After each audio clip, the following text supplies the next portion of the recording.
Hello student, this is Shivani Chauhan. Welcome to Easy Path Education. आज हम बात करेंगे आईटेप थर्ड सेमेस्टर में पैडागोजी 1 की यूनिट 3 को हम कंप्लीट करेंगे इस वीडियो में। सभी टॉपिक्स जो यूनिट 3 में आपके दिए हुए हैं, it is pedagogical aspects of language, इसके बारे में हम कंप्लीट पढ़ेंगे। ओके, सारे टॉपिक्स को, जो टॉपिक्स रह जाता है अगर आपके अकॉर्डिंग तो आप मुझे कमेंट सेक्शन में बता सकते हो। बाकी कोई प्रॉब्लम होगी तो वो भी आप शेयर कर सकते हो।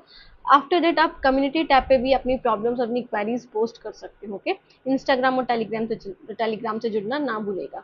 स्टार्ट करते हैं। तो कंटेंट क्या क्या रहेंगे, बेसिकली जो यूनिट है ये 4 पार्ट्स में डिवाइड है।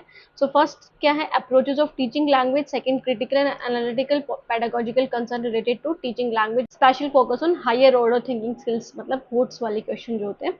फिर हम पढ़ेंगे मेथड्स ऑफ टीचिंग लैंग्वेज, किस किस मेथड से हम लैंग्वेज पढ़ा सकते हैं। और फोर्थ हम पढ़ेंगे capabilities of students in language skills and reflection. इनके बारे में एक एक करके बात करेंगे। स्टार्ट करेंगे सबसे पहले टॉपिक से, that is the approaches of teaching language, कि क्या क्या अप्रोचेस यूज होती हैं लैंग्वेज को पढ़ाने के लिए। So inductive deductive, constructivist, experiential learning, art integrated learning, interdisciplinary and multidisciplinary approach, इन सब के बारे में बिल्कुल डीप में पढ़ेंगे। स्टार्ट करते हैं। सबसे पहले बात करते हैं अप्रोचेस टू टीचिंग लर्निंग में इंडक्टिव अप्रोच के बारे में। इंडक्टिव और डिडक्टिव दोनों पढ़ेंगे, पहले इंडक्टिव पढ़ेंगे। तो इंडक्टिव अप्रोच क्या होती है बेसिकली, इसका मतलब क्या है, learners discover the rules themselves through examples and pattern. It means कि बच्चे क्या करते हैं इसमें, एग्जाम्पल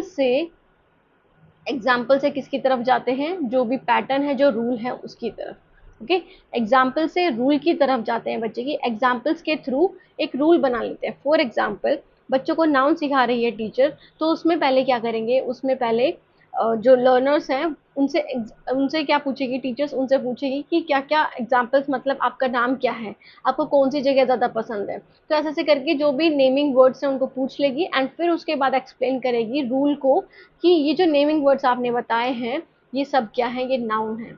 सो बेसिकली एग्जाम्पल्स के थ्रू रूल बनाना। प्रोसेस क्या है, teacher present example, student observe and derive the rule और कॉन्सेप्ट। तो टीचर एग्जाम्पल प्रेजेंट करेगी बहुत सारे, या बच्चों से पूछेगी, और फिर उसके बाद टीचर एक रूल या कॉन्सेप्ट पर पहुंचेगी। सो फोकस क्या होता है इसका, डिस्कवरी, लर्निंग बाय डिस्कवरी, कि इसका मतलब क्या है, इंडक्टिव अप्रोच यूज होती है जब आप डिस्कवरी करके, मतलब कोई चीज को निकाल करके, खोद करके, या फिर आप बोल सकते हो कि उसको अलग से बिल्कुल डिस्कवर करके आप पढ़ा रहे हो, है ना। मतलब बच्चों से ही पूछना चाह रहे हो, बच्चों को पता है ऑलरेडी, बस आप उनसे एक नया कॉन्सेप्ट देने वाले हो उसके थ्रू, कि डिस्कवर करने वाले हो, कोई नई चीज का निर्माण करने वाले हो। सो ये यूज होती है ग्रामर टीचिंग में, वोकैबुलरी में और रीडिंग। तो जो भी ग्रामर टीचिंग है ना, जैसे आपको नाउन पढ़ाने के लिए मैंने अभी बताया, उसके लिए यूज होती है, वोकैबुलरी के लिए यूज होती है, और रीडिंग के लिए यूज होती है। जैसे टीचर बता देगी CH का मतलब चेयर होता है, तो ऐसे ही और वर्ड्स बताओ जैसे जिसमें च की साउंड प्रोनाउंस हो, तो फिर बच्चे बताएंगे चेयर, मैन और बाकी जो भी सारे हैं। ओके, सो ऐसे करके वो क्या करेगी, इंडक्टिव अप्रोच का यूज करें। For example, giving several sentences with past tense verbs and asking student to identify the tense rule, कि बच्चों को क्या कर देंगे, बच्चों को कुछ सेंटेंसेस प्रोवाइड कर देगी टीचर, कि पास्ट टेंस से रिलेटेड, जो जैसे I was in the room, है ना, ऐसे करके डिफरेंट डिफरेंट जो है एग्जाम्पल्स बताएगी। और फिर उसके बाद बच्चों से पूछेगी, या फिर बच्चों को बताएगी कि ये जो एग्जाम्पल्स हैं ये किस चीज के हैं, तो ये पास्ट टेंस के रूल, टेंस रूल्स के एग्जाम्पल्स हैं। ओके, तो ये इंडक्टिव अप्रोच है। इसमें हम कैसे जाते हैं, एग्जाम्पल से रूल की तरफ, मतलब आप कैसे जाते हो, स्पेसिफिक से जनरल की तरफ। ओके, स्पेसिफिक से जनरल की तरफ, पहले आप एक एक चीज को देखते हो, फिर जनरलाइज करते हो उसे, मतलब फिर एक रूल बना देते हो। तो ये आपकी इंडक्टिव अप्रोच है। एडवांटेजेस देखें तो, प्रमोट क्रिटिकल थिंकिंग, ये आपके अंदर जो आलोचनात्मक चिंतन है, आलोचनात्मक सोच को बढ़ावा देती है। मतलब बच्चे इधर से क्या करते हैं कि खुद प्रोड्यूस करते हैं, खुद एग्जाम्पल्स लेकर आते हैं, बच्चों के मन में नए नए विचार आते हैं, फिर उसके बाद वो रूल से रिलेट करते हैं टीचरों से। ओके, तो ये एक्टिव लर्निंग को भी एनकरेज करता है, क्योंकि इसमें बच्चों का भी पार्टिसिपेशन होता है, बच्चे खुद से सीखते हैं, खुद करके सीखते हैं इसमें, है ना। और रिटेंशन पावर, की बच्चे लंबे समय तक याद रख सकेंगे अगर एग्जाम्पल के थ्रू हम कोई चीज बताएंगे, है ना, और उनकी जो समझ है वो भी बढ़ेगी, किससे, इंडक्टिव अप्रोच से। उसके बाद हम आ जाते हैं, that is the deductive approach. Deductive approach क्या है बेसिकली, इसमें क्या करती है टीचर, पहले रूल एक्सप्लेन कर देती है, फिर उसके बाद एग्जाम्पल्स। ओके, एग्जाम्पल्स और एक्सरसाइज कराती है। जैसे पहले टीचर ने क्या बोल दिया कि जो हमारा सेंटेंस फॉर्मेशन का जो रूल होता है, सब्जेक्ट ऑब्जेक्ट वर्ब, है ना, सॉरी, सब्जेक्ट वर्ब और ऑब्जेक्ट होता है कि पहले आप सब्जेक्ट लगाते हो, फिर वर्ब, फिर ऑब्जेक्ट लगाते हो। तो इसका मतलब टीचर क्या करेगी, एक्सप्लेन करेगी पहले रूल को, फिर उसके बाद उसके एग्जाम्पल्स देगी अलग अलग नए नए कि कैसे सब्जेक्ट वर्ब और ऑब्जेक्ट, जैसे आई वॉज रीडिंग, है ना, राम वॉज स्टडिंग। तो बेसिकली ऐसे फिर एग्जाम्पल्स प्रोवाइड करेगी। तो ये क्या हो गया, उल्टा अप्रोच हो गया as compare to deductive approach. तो इसमें पहले टीचर क्या करती है, रूल या कॉन्सेप्ट को समझाती है, उसके बाद एग्जाम्पल्स देती है प्रैक्टिस कराने के लिए। तो ये डायरेक्ट टीचिंग और एप्लीकेशन पे फोकस करता है, बच्चों का ज़्यादा इन्वॉल्वमेंट नहीं होता है इसमें। खुद ही टीचर सारा कुछ करती है, टीचर पहले खुद ही क्या बोलते हैं, रूल को एक्सप्लेन करती है, फिर खुद ही उनको उनके एग्जाम्पल्स देती है। ओके, तो डायरेक्ट टीचिंग जैसे मैं अभी यहाँ पे करा रही हूँ, डायरेक्ट टीचिंग आपको कोई एग्जाम्पल देगी नहीं, सिर्फ जो है वो पढ़ा रही हूँ, उसके बाद मैं एग्जाम्पल बता रही हूँ। तो ये डिडक्टिव अप्रोच है एक तरह से। ओके, सो एग्जाम्पल क्या है, explaining the rule of subject verb agreement and then solving exercise. कि बच्चों को सब्जेक्ट वर्ब एग्रीमेंट का रूल बता दिया, ओके, फिर उसके बाद एक्सरसाइज बोल दी उन्होंने, सॉल्व कर लो। जैसे टीचर्स ने बता दिया कि डिफरेंट टाइप्स ऑफ टेंस है, तो डिफरेंट टाइप्स ऑफ टेंस के जो भी रूल्स हैं उसके बारे में बता दिया टीचर ने, है ना। तो वो क्या हो गया, वो एक तरह से पहले रूल बता दिया, उसके बाद एग्जाम्पल बता दिया। तो यहाँ पे बेसिकली हम रूल से एग्जाम्पल की तरफ जाते हैं। ओके, रूल से एग्जाम्पल, या फिर आप बोल सकते हो जनरल टू स्पेसिफिक की तरफ जाते हो। यहाँ पे अब कुछ नई चीज़ों का निर्माण नहीं करते, ऑलरेडी चीज़ें होती हैं, बस उसको एक स्पेसिफिक वे में फिर दिखाते हो, है ना, उसके बारे में ही एक्सप्लेन करते हो। तो डायरेक्ट टीचिंग करते हो इसमें। सो ये टाइम को सेव करता है, क्योंकि अगर आप ऐसे ही बता दोगे तो बच्चों से आपको पूछने का टाइम, मतलब बच्चों से नहीं पूछोगे तो आप जल्द ही उस कॉन्सेप्ट को पढ़ा सकते हो। Works well with the older and advance learner. तो जो बच्चे बड़े हो चुके हैं, जिन बच्चों को इन सब चीज़ों के बारे में पता है, उसके लिए ये बहुत ज़्यादा कारीगर है, उसके लिए बहुत ज़्यादा सही रहेगा ये जो कॉन्सेप्ट है। छोटे बच्चों को आप सीधा रूल नहीं सिखा सकते, ओके, उनको एग्जाम्पल्स के थ्रू ही बताते हो। तो ये एग्जाम ओरिएंटेड टीचिंग के लिए ज़्यादा यूजफुल है, जो अभी हम करते हैं, है ना, एग्जाम के लिए पास होना, तो उसके लिए ज़्यादा यूजफुल है। उसमें बच्चों के पास टाइम नहीं है कि वो नई चीज़ों को डिस्कवर करें, या टीचर के पास भी टाइम नहीं होता, उनको उनका सिलेबस कंप्लीट करना होता है, और बच्चों को अपना सिलेबस कंप्लीट करना होता है, टीचर्स को करवाना होता है। ओके, सो ये इसके एडवांटेजेस हैं। उसके बाद हम आ जाते हैं, second is the constructivist approach. तो कंस्ट्रक्टिविस्ट अप्रोच क्या है, जिसमें आप निर्माण करते हो अपनी थिंकिंग का, अपनी सोच का, है ना, नई इंफॉर्मेशन का। तो language is learn best when the students construct meaning based on their experience. कि बच्चे खुद के एक्सपीरियंस के बेस पे, खुद की जो भी उनके अनुभव रहे हैं उसके बेस पे वो मीनिंग फाइंड आउट कर रहे हैं किसी भी वर्ड का लैंग्वेज में, प्रायर नॉलेज के, जो उनका पूर्व ज्ञान है उसके अकॉर्डिंग, या फिर इंटरेक्शन, मतलब किसी से मिल करके, किसी से बातचीत कर करके, है ना। तो जैसे ये जीन पियाजे और लिव वाइगोत्स्की की थ्योरी पे बेस्ड है कंस्ट्रक्टिविस्ट अप्रोच, जिनका मानना है कि स्टूडेंट अपनी नॉलेज का खुद निर्माण करते हैं, एक्सपीरियंस करके, प्रायर नॉलेज के थ्रू, और इंटरेक्शन करके। ओके, इन दोनों का ही मानना यही था कि बच्चे अपनी नॉलेज का खुद निर्माण करते हैं। ठीक है, learners construct their own knowledge. So features क्या है, सबसे पहले तो लर्नर सेंटर्ड होता है, कि बच्चे खुद करते हैं, तो इट मीन्स कि बच्चे के पेस के अकॉर्डिंग। अब बच्चे कब कब उस चीज़ को सीखेंगे, स्लो लर्नर्स है, फास्ट लर्नर्स है, तो बच्चे के अकॉर्डिंग को, बच्चों के अकॉर्डिंग टीचर को चलना होता है। Emphasis on collaboration and dialogue. तो यहाँ पे जो ज़्यादा ध्यान दिया जाता है वो कोलैबोरेशन पे, कि बच्चे साथ मिल करके काम करें और बातचीत करके काम करें। Okay, real life task use होते हैं, और प्रॉब्लम सॉल्विंग और प्रोजेक्ट्स का यूज करा जाता है पढ़ाने के लिए। ठीक है, कि बच्चे जो रियल लाइफ में कर रहे हैं, फॉर एग्जांपल बच्चों से पूछ लिया जाएगा कि उनका डेली रूटीन क्या है ना। डेली रूटीन पूछ लेंगे, तो डेली रूटीन तो नहीं, उनके एक्सपीरियंस के बेस पे ही तो है, तो इसका मतलब वो कंस्ट्रक्टिविस्ट अप्रोच का यूज करें। Students write their own story based on their life experiences then discuss it in group. कि बच्चे अपनी अपनी जो भी उनका, जैसे फॉर एग्जांपल टीचर उनसे पूछ लेगी कि आप गर्मियों की छुट्टियों में, समर वैकेशंस में कहाँ घूमने गए, उसका आप एक्सपीरियंस बताओ, उसकी स्टोरी बताओ कि क्या क्या हुआ वहाँ पे, कैसे आपने प्लान बनाया, वो सारी चीज़ें। तो यहाँ पे बच्चे खुद कंस्ट्रक्ट कर रहे हैं अपनी नॉलेज को। ओके, सो एडवांटेज क्या है, इसे डीपर अंडरस्टैंडिंग बढ़ती है, बच्चों को गहराई में समझ आता है चीज़ों के बारे में, क्योंकि वो अपने एक्सपीरियंस के थ्रू बताते हैं, तो वो अपनी चीज़ें बहुत इजीली कनेक्ट करके बता सकते हैं। ओनरशिप ऑफ लर्निंग को एनकरेज करता है, कि बच्चों के पास ही ओनरशिप होती है, कि बच्चे खुद जब चाहें वो उसे बता सकते हैं, वो उसे कर सकते हैं। ओके। कम्युनिकेशन को बिल्ड करता है, क्रिटिकल थिंकिंग स्किल्स को, क्योंकि यहाँ पे कोलैबोरेटिव लर्निंग बेसिकली होती है कि बच्चों को साथ मिलकर के डिस्कस करने के लिए मौका दिया जाता है, एक्टिव पार्टिसिपेशन होता है। तो इस वजह से बच्चे नए चीज़ों का निर्माण करते हैं, उनके माइंड में जो वोकैबुलरी है वो डेवलप होती है, वो टेंसेस का और बाकी जो रूल्स है उसको इस्तेमाल करना बहुत अच्छे से कर लेते हैं, है ना। और कम्युनिकेशन को भी बिल्ड करता है कि वो टीचर्स से भी और अपने पीयर ग्रुप से भी बहुत आसानी से बातचीत करके, डायलॉग करके, कन्वर्सेशन करके अपनी जो प्रॉब्लम्स है उसको सॉल्व आउट कर लेते हैं। ओके, सो उसके बाद है next approach is the experiential learning approach. So basically इसका क्या मतलब है कि बच्चे अपने डायरेक्ट एक्सपीरियंसेस के थ्रू और रिफ्लेक्शन के थ्रू खुद चिंतन करते हैं, खुद एक्सपीरियंस करते हैं, मतलब लर्निंग बाय डूइंग करके, कि खुद करके सीखते हैं इसमें। ओके, तो जैसे David Kolb experiential learning cycle है, उनका कहना था कि बच्चे पहले एक्सपीरियंस करते हैं, फिर रिफ्लेक्ट करते हैं उन चीज़ों पे जो उन्होंने एक्सपीरियंस करा, फिर कॉन्सेप्चुलाइज करते हैं, उसको देखते हैं कि उसका क्या मतलब निकला, और फिर अपनी रियल लाइफ में उसे अप्लाई करते हैं। ठीक है, तो डेविड कोल्ब की एक्सपीरियंशियल लर्निंग साइकिल है, पहले एक्सपीरियंस करते हैं, फिर चिंतन करते हैं, फिर कॉन्सेप्चुलाइजेशन एंड फिर एप्लीकेशन, अप्लाई करते हैं। जैसे कि रोल प्ले एंड ड्रामेटाइजेशन एक तरह से एक्सपीरियंशियल लर्निंग अप्रोच का एग्जांपल है कि बच्चे एक्सपीरियंस करके ही, लर्निंग बाय डूइंग, मतलब खुद, जैसे बच्चों को सती प्रथा के बारे में आप, एक तो ये हो कि आप जो चैप्टर्स है उसके थ्रू बताओ, दूसरा आप रोल प्ले के थ्रू बच्चों को बताओ, तो बच्चे खुद फिर एक्सपीरियंस करेंगे उन सब चीज़ों की कि उस टाइम के लोगों ने कैसा एक्सपीरियंस करा होगा। फील्ड ट्रिप्स और रिपोर्ट राइटिंग के जरिए, इंटरव्यूज और सर्वेज के जरिए, और पोस्टर्स, वीडियोज और पॉडकास्ट के जरिए आप बच्चों के एक्सपीरियंसेस को नोट डाउन कर सकते हैं, फिर बच्चे अपने एक्सपीरियंसेस से सीख सकते हैं। ओके, लर्निंग बाय डूइंग करके। Example, visiting a market and then writing a dialogue और रिपोर्ट बेस्ड ऑन विजिट, कि आप बच्चों को बोल दो कि आप जब भी मार्केट जाओगे या फिर कहीं पे भी आप जाते हो, जैसे शादी में जाते हो या फिर कहीं पे भी जाते हो, वहां पे जिससे भी आपकी बातचीत हुई, जैसे आप शॉपकीपर के पास जा रहे हो, है ना, किसी ग्रोसरी शॉपकीपर जिसके पास भी जा रहे हो, तो आपकी क्या बातचीत हुई वो आप एक्सपीरियंस जो आपने किया है उसको आप लिखोगे रिपोर्ट राइटिंग के रूप में। तो बेसिकली ये क्या हो गया, ये एक्सपीरियंशियल लर्निंग अप्रोच हो गया, लैंग्वेज में कैसे यूज हुआ। ओके, सो एडवांटेज क्या है, makes language relevant and meaningful. इससे जो आप जो भाषा सीख रहे हो, जो चीजें सीख रहे हो, वो रेलिवेंट होती है, मतलब आपके काम की होती है, कोई वेस्टेज नहीं होता कुछ भी, और मीनिंगफुल होती है क्योंकि आप अपने एक्सपीरियंस के बेस्ड पे बताते हो।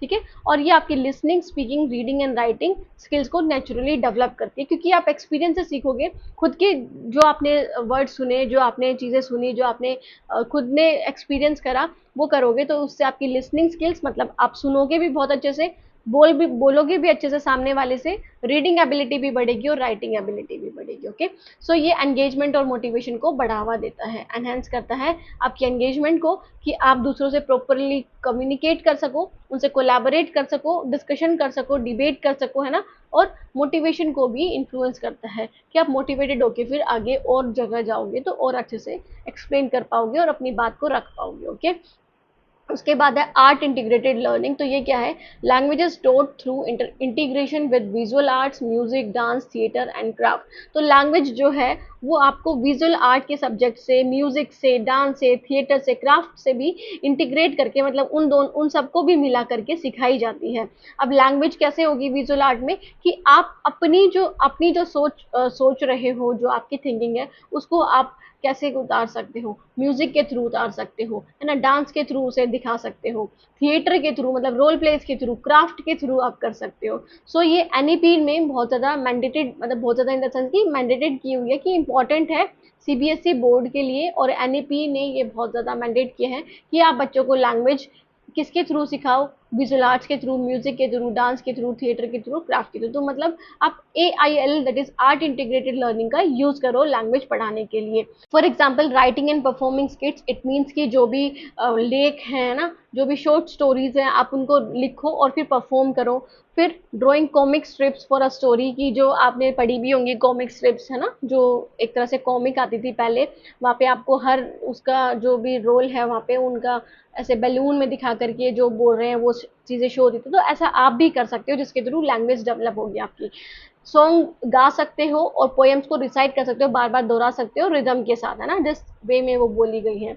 सो पपेट शो कर सकते हो, स्टोरी टेलिंग विद प्रॉप्स कर सकते हो, मतलब आप ये सारी चीजें यूज करके अपनी लैंग्वेज को डेवलप कर सकते हो।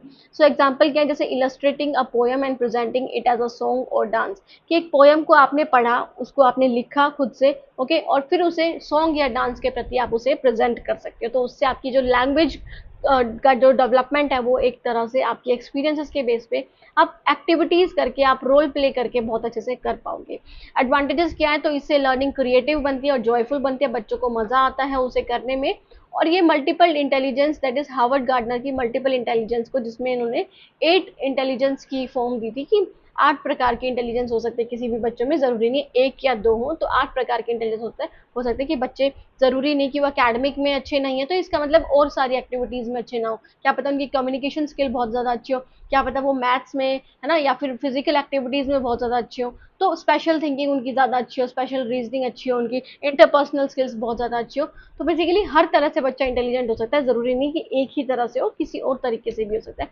तो ये उसको सपोर्ट करता है कि बच्चे जरूरी नहीं कि जो लैंग्वेज है उसको किसके थ्रू सीखे, उसको बुक्स के थ्रू, बुकिश नॉलेज के थ्रू, एक्सपीरियंस करके सीखे, बच्चे इसके थ्रू भी सीख सकते हैं कि वो different art, different music, different theatre, dance, music, इन सब के पोएम लिखने के थ्रू या फिर विजुअल आर्ट्स के थ्रू वो दर्शा सकते हैं। ओके, तो enhance expression, imagination and comprehension, इससे आपकी समझ बढ़ती है, आप इमेजिन कर पाते हो अपने माइंड में, जो भी आपके माइंड में जो चीजें चल रही हैं उसको आप दृश्य कर, मतलब जो इमेजेस है उसके थ्रू दिखा सकते हो, थिएटर के थ्रू दिखा सकते हो, डांस के थ्रू दिखा सकते हो, और एक्सप्रेस कर सकते हो अपनी बात को, ठीक है, डिफरेंट फॉर्म्स में। सो उसके बाद आ जाते हैं इंटरडिसिप्लिनरी अप्रोच। तो इंटरडिसिप्लिनरी अप्रोच क्या है, बेसिकली इसका मतलब है teaching language by connecting it to concepts और टॉपिक्स फ्रॉम अदर सब्जेक्ट, कि जब आप क्या कर रहे हो, कनेक्ट कर रहे हो लैंग्वेज के कॉन्सेप्ट या टॉपिक्स को दूसरे सब्जेक्ट से, जैसे साइंस से, सोशल साइंस से, मैथ से। For example writing an essay on environmental pollution, तो यहाँ पे आपने लैंग्वेज के साथ किसके टॉपिक को कनेक्ट कर दिया, साइंस की टॉपिक के कनेक्ट कर दिया ना, लिंक टू साइंस टॉपिक। सो जैसे आप बायोग्राफी लिखवाना चाह रहे हो, तो उससे बायोग्राफी लिखेंगे बच्चे, तो वो क्या है, वो उनका लैंग्वेज सब्जेक्ट है, उसको कनेक्ट कर दिया आपने हिस्टोरिकल फिगर से, मतलब हिस्ट्री से। Okay, so vocabulary from maths की ग्रेटर देन इक्वल टू, जो कि राइटिंग में बहुत ज्यादा यूज होती है, मैथ्स में जो यूज होती है उसको आप क्या कर रहे हो, उसको आप वोकैबुलरी सिखा रहे हो, इतनी सारी अलग अलग वर्ड सिखा रहे हो। Okay, so students read about space travel in English class while studying planets in science, है ना। तो मतलब साइंस में जब वो प्लैनेट्स के बारे में पढ़ रहे हैं, तो वो अपनी जो इंग्लिश की क्लास में स्पेस ट्रैवल के बारे में लिख सकते हैं या फिर रीड कर सकते हैं, पढ़ सकते हैं उन चीज़ों को। तो वो क्या हो गया, वो एक तरह से साइंस के कॉन्सेप्ट को आपने इंग्लिश में रख दिया, है ना, मतलब लैंग्वेज की क्लास में रख दिया। वो हिंदी में भी हो सकता है, कोई भी लैंग्वेज हो सकती है। सो एडवांटेज क्या है, ये होलिस्टिक लर्निंग को बढ़ावा देते हैं कि आप साइंस के साथ, सोशल साइंस के साथ, या फिर कोई और सब्जेक्ट के साथ उस इंग्लिश वाले सब्जेक्ट को, मतलब अपनी लैंग्वेज सब्जेक्ट को भी पढ़ रहे हो, तो उससे आपका सर्वांगीण विकास होता है, आपको बहुत सारी चीज़ों की एक साथ नॉलेज होती है। लर्नर्स कनेक्शन देख पाता है डिफरेंट सब्जेक्ट्स में इसके थ्रू, कि कैसे दूसरे सब्जेक्ट एक दूसरे से कनेक्ट है, और कॉन्टेक्चुअल अंडरस्टैंडिंग आती है, और वोकैबुलरी कि किस कॉन्टेक्स्ट में उन्हें क्या लिखना है, जैसे एनवायरमेंटल साइंस में उन्हें एनवायरमेंट के बारे में लिखना है, बायोग्राफी में उन्हें हिस्ट्री के बारे में लिखना है ना, तो वो सारी चीज़ें वो कॉन्टेक्स्ट में, और उनकी जो वोकैबुलरी है, उनकी जो शब्दावली है, वो भी बिल्ड होती है, वो भी और भी ज़्यादा बढ़ती है। ओके, फिर उसके बाद हम आ जाते हैं नेक्स्ट पे, that is a multidisciplinary approach. तो मल्टीडिसिप्लिनरी अप्रोच क्या है, basically it is taught as one of many subjects with parallel and supportive learning goals but without merging content.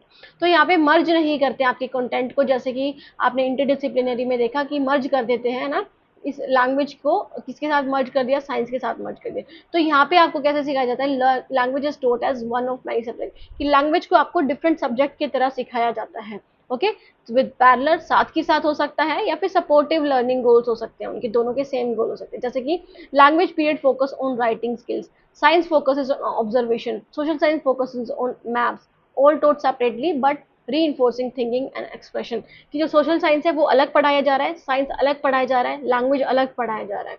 So basically वो सारे ही किस चीज़ पे फोर्स कर रहे हैं, थिंकिंग ऑन एक्सप्रेशन पे, मतलब बच्चे सोच कर रहे हैं, अपने निर्माण, अपनी जो सोच है उसका निर्माण कर रहे हैं, और एक्सप्रेस कर पा रहे हैं अपनी बातों को। So students prepare project in language class on rain water harvesting, कि स्टूडेंट है वो अपने प्रोजेक्ट को, मतलब एक प्रोजेक्ट बना रहे हैं किस पे, लैंग्वेज क्लास में, रेन वाटर हार्वेस्टिंग पे, which is also a topic in science, जो कि साइंस का भी टॉपिक है। ओके, तो मतलब वो मर्ज नहीं कर रहे हैं, वो डिफरेंटली पढ़ा रहे हैं उन चीज़ों को, बट उसमें डिफरेंट टॉपिक्स को भी ले रहे हैं, डिफरेंट सब्जेक्ट के। सो एडवांटेज क्या है, इससे ब्रॉडर लर्निंग एक्सपीरियंस आता है, कि आपकी जो सोच है वो वाइड हो जाती है, आप बहुत, मतलब आप अलग अलग एरियाज में आपकी जो, आप बोल सकते हो कि डाइवर्जेंट थिंकिंग है, वो बढ़ जाती है। ओके, ठीक है। फिर है supports multiple domain of knowledge, कि जो मल्टीपल डोमेन है नॉलेज के उसको सपोर्ट करती है, कि आपकी जो दैट इज साइकोमोटर स्किल्स है वो भी बढ़ती है, आपकी जो कॉग्निटिव स्किल्स है वो भी बढ़ती है, और इमोशनल स्किल्स भी बढ़ती है। और उसके बाद करिकुलम फ्लेक्सिबिलिटी को अलाउ करता है कि ज़रूरी नहीं कि जो चीज़ें आपके साइंस में दी हुई हैं वो हिस्ट्री में या फिर दूसरे सब्जेक्ट में ना दी जाए, तो आप डिफरेंट सब्जेक्ट को कनेक्ट करके देख सकते हो, है ना, कनेक्ट करके पढ़ सकते हो। इससे फ्लेक्सिबिलिटी भी आती है कि अगर आपने एक सब्जेक्ट में पढ़ लिया तो दूसरे सब्जेक्ट में ज़रूरी नहीं है उसे बार बार पढ़ना, है ना, कर सकते हो आप ऐसे अलग अलग। ठीक है। फिर उसके बाद में आ जाते हैं हम critical and analytical pedagogical concern related to teaching language with special focus on HOTS HOTS. ठीक है। तो क्रिटिकल और एनालिटिकल पेडागोजिकल कंसर्न जो प्रॉब्लम्स आती हैं, जो लैंग्वेज को पढ़ाने में जो प्रॉब्लम्स आती हैं, जिसमें हम स्पेशल फोकस करेंगे, जिसमें हम स्पेशली ध्यान देंगे होट्स वाले क्वेश्चंस पे या होट्स वाले थिंकिंग पे, that is higher order thinking skills पे। सो इसमें आ जाते हैं पहले तो सबसे पहले देखेंगे जो होट्स है ये होते क्या है। सो बेसिकली ये इसका मतलब क्या है कि आप किसी चीज को पढ़ रहे हो, सिर्फ फैक्ट को रिकॉल मतलब बार बार रट्टा मारने के बजाय आप किसी चीज को पढ़ रहे हो कि आपकी क्रिएटिव थिंकिंग, आप इमेजिनेशन, आपकी पावर अच्छी हो, क्रिटिकल थिंकिंग एनहेंस हो आपकी। तो आप सिर्फ रिकॉल करने के लिए नहीं पढ़ रहे हो किसी चीज को, आप एनालाइज कर रहे हो, इवेल्युएट कर रहे हो, क्रिएट कर रहे हो। इट मीन्स कि जो ब्लूम टैक्सोनॉमी है ना, ब्लूम टैक्सोनॉमी है आपकी, उसके जो दैट इज कॉग्निटिव डोमेन की जो last three that is structures हैं, लास्ट 3 पॉइंट्स हैं, उसको आप यूज कर रहे हो। आप सिर्फ नॉलेज कॉम्प्रिहेंशन और अप्लाई नहीं कर रहे हो, आप साथ के साथ एनालाइज भी कर रहे हो, इवेलुएट भी कर रहे हो और क्रिएट भी कर रहे हो। मतलब आप टॉप लेवल पे जा रखे हो कि आप जो भी आपको कॉन्सेप्ट समझाया गया है उसको डिफरेंट ब्रेक डाउन करके भी देखोगे, फिर जो ब्रेक डाउन करके देखा उसको इवेलुएट करोगे कि कैसे एक दूसरे से लिंक करते हैं, फिर एक ओरिजिनल प्रोडक्ट अपना भी एक वर्क को क्या करोगे, क्रिएट करोगे, अपनी भी कोई नई चीज का निर्माण करोगे। ओके तो इस तरह से आप चीजें देख रहे हो। So in the context of language learning HOTS enable learner to, ये जो हायर ऑर्डर थिंकिंग स्किल्स जो होते हैं, ऐसे जो क्वेश्चंस होते हैं, ऐसे जो पैराग्राफ या ऐसे जो आपकी थिंकिंग कराई जाती है, टीचिंग कराई जाती है, वो लर्नर्स को इंटरप्रेट टेक्स्ट क्रिटिकली। वो लर्नर्स क्या होते हैं, जो टेक्स्ट है, जो लिखा हुआ चीज़ें, उसको क्रिटिकली मतलब उसको क्वेश्चन आंसर के साथ उसको ये सोचते हैं कि ये चीज़ें लिखी है तो क्यों लिखी है, क्या इनके पीछे कोई लॉजिक भी है, क्या ये प्रूव्ड है या नहीं है, तो उसको क्रिटिकली सोचते हैं, आलोचनात्मक चिंतन करते हैं उसके पीछे का। इन्फ्रेंसेस मतलब जो भी उनके जो कनेक्शंस हैं या फिर जो भी उनके इन्फ्रेंसेस होंगे, इट मीन्स की कंक्लूजन होंगे, वो बनाते हैं और कनेक्शन डेवलप करते हैं एक दूसरे पैराग्राफ के बीच में कि कैसे एक दूसरे से कनेक्टेड है। रिफ्लेक्ट ऑन लैंग्वेज यूज, कि लैंग्वेज का यूज कैसे हो रहा है, यहाँ पे किस तरह की लैंग्वेज यूज हो रही है ना, क्या वो नेगेटिव सेंटेंस में यूज हो रही है या फिर पॉजिटिव वे में यूज हो रही है, या फिर वो आप पे दैट इज आपके ऊपर निशाना साध रही है, तो कैसे वो यूज हो रही है आप उस पर भी सोच करते हो। कॉम्प्लेक्स आइडियाज को क्रिएटिवली एक्सप्रेस करना सिखा देती है होट्स क्वेश्चन। ओके मतलब आप जो ये जटिल जो आइडियाज हैं आपके मन में, जो चिंतन है आपके मन में, जो डिफरेंट डिफरेंट आइडियाज है, उसको आप क्रिएटिवली एक्सप्रेस कर पाते हो। ओके डिफरेंट वे से एक्सप्रेस कर पाते हो। सो ये उसके बाद आते हैं नेक्स्ट पे, that is the critical and analytical pedagogical concern in language teaching. So इसमें क्या करते हो, over emphasis on rote learning. तो क्रिटिकल और एनालिटिकल पेडागोजिकल कंसर्न्स क्या है, मतलब प्रॉब्लम्स क्या है जो लैंग्वेज को पढ़ाने में बहुत ज्यादा प्रॉब्लमेटिक होती है टीचर्स के लिए। तो सबसे पहले तो टीचर्स क्या करते हैं, रोट लर्निंग पे ज्यादा फोकस करते हैं कि बच्चों को बस ये क्रिटिकल थिंकिंग और ये क्रिएटिव का नाम तो बिल्कुल ही नहीं है, सिर्फ वो उन्हें जो लिखा है उसको समझा देते हैं, हिंदी में ट्रांसलेट कर देते हैं, फिर कोई और लैंग्वेज में ट्रांसलेट कर देते हैं जिसमें बच्चों को जैसे समझ आए, बस वही चीज करते हैं। जैसे कि ट्रेडिशनल मेथड है वो फोकस करता है ग्रामर रूल्स पे, टेक्स्ट बुक एक्सरसाइज पर, मेमोराइजेशन पे। बच्चों को क्रिटिकल और एनालिटिकल पेडागोजिकल जो चीज़ें हैं वो नहीं सिखाते हैं, बस वो क्या करते हैं, ग्रामर में जो रूल्स हैं वो बता देंगे, टेक्स्ट बुक में जो एक्सरसाइज है वो सिखा देंगे, वो पढ़ा देंगे, वो कंप्लीट करा देंगे। और मेमोराइजेशन पे मतलब बार बार याद रखना कि टेंसेस के जो भी रूल्स हैं वो क्या हैं, बच्चों से पूछते हैं बार बार, ये ना, तो रोट मेमोराइजेशन मतलब रट्टाबाजी कराते हैं इस क्लासरूम में। So this limit student thinking to lower order task. तो इससे बच्चे जो लोअर ऑर्डर टास्क है, दैट इज रिमेंबरिंग और अंडरस्टैंडिंग, उसी पे ही चिपके रहते हैं, हायर ऑर्डर थिंकिंग स्किल्स को नहीं कर पाते हैं, वो उस तक पहुंच ही नहीं पाते हैं ना, क्योंकि बच्चे क्या करते हैं, बच्चों को सिखाया ही वही जाता है कि उन्हें एक्सरसाइज कंप्लीट करनी है अपनी, उन्हें अपना होमवर्क कंप्लीट करना है ना, तो होट्स वाले जो क्वेश्चन है, दैट इज एनालाइज और क्रिएटिंग, तक वो पहुंच ही नहीं पाते हैं। Neglect of learners voice and choice, कि लर्नर क्या चाहते हैं उनकी चॉइस को और उनकी आवाज़ को बिल्कुल नकारा जाता है, उनकी आवाज़ को नहीं सुना जाता है। तो टीचर डोमिनेटेड क्लासरूम में टीचर जो है वो बच्चों के लिए बहुत कम स्पेस छोड़ते हैं कि वो खुद बोल सके, वो खुद बोलकर अपनी जो प्रॉब्लम है वो दिखा सके, स्टूडेंट के ओपिनियन को नहीं लिया जाता, उनकी जो भी क्रिएटिविटी होती है, उनकी जो क्वेश्चन है उनको बिल्कुल चुप करा दिया जाता है, उनका दमन कर दिया जाता है ना। सो ये सारी चीज़ें भी देखने को मिलती है। और learner should be encourage to form, express and defend their views in speech writing. तो बेसिकली इसमें ये बोला हुआ है कि लर्नर्स के पास कैपेबिलिटी है या फिर लर्नर्स के पास पावर है, उनको एनकरेज करना चाहिए टीचर्स को कि वो अपनी बात को डिफरेंट वे में बोल सके, है ना। जो भी चीज़ें हैं वो अपने स्पीच या फिर राइटिंग में जो भी तरह से वो बोल सकते हैं। ओके, तो to form, express and defend their views in speech and writing, की जो भी चीज़ें लिखी हुई है, जो भी चीज़ें वो बोल रहे हैं, वो बोलने के थ्रू या फिर लिखने के थ्रू उसको एक्सप्रेस कर सकते हैं, डिफेंड कर सकते हैं, कोई चीज़ गलत हो रही है तो वो कर सकते हैं। ओके, ऐसा टीचर्स को करना चाहिए। बट टीचर करते क्या है, नेग्लेक्ट करते हैं, उनकी बातों को सुनते ही नहीं है। सो लैक ऑफ कॉन्टेक्चुअलाइजेशन होता है, teaching language is isolation without real life relevance, कि बच्चों को चीज़ें सिखाई तो जाती हैं, बट वो ऐसा नहीं कि उस एनवायरमेंट में जाके नहीं सिखा रहे हैं, वो सिर्फ क्लासरूम में, एक जो क्लासरूम होता है, चार दीवारी होती है, उसी के अंदर सिखाते हैं उन्हें ना। तो मीनिंगफुल कॉन्टेक्स्ट के जरिए नहीं सिखाया जाता है, जिससे कि क्रिटिकल एंगेजमेंट नहीं हो पाती है, बच्चे आलोचनात्मक चिंतन नहीं कर पाते हैं, वो डिफरेंट डिफरेंट क्वेश्चंस नहीं पूछ पाते हैं, उनको सिर्फ रट्टाबाजी सिखाई जाती है। तो कॉन्टेक्स्ट रिच लर्निंग होगी तो इससे वो इंक्वायरी करेंगे, मतलब उससे क्वेश्चन आंसर्स भी करेंगे, इंटरप्रेट कर पाएंगे इन्फॉर्मेशन को अपनी लैंग्वेज में बता पाएंगे। और डिबेट कॉम्पिटिशन, मतलब डिबेट भी हो सकता है कि अगर उन्हें लगता है कि वो चीज़ सही नहीं है तो वो अपनी बात भी रख सकते हैं। Okay, limited integration of literature होता है, language and literature are often treated separately, कि जो लैंग्वेज है और लिटरेचर है उसको दोनों को अलग अलग तरह से पढ़ाया जाता है, दोनों को अलग अलग ट्रीट करा जाता है।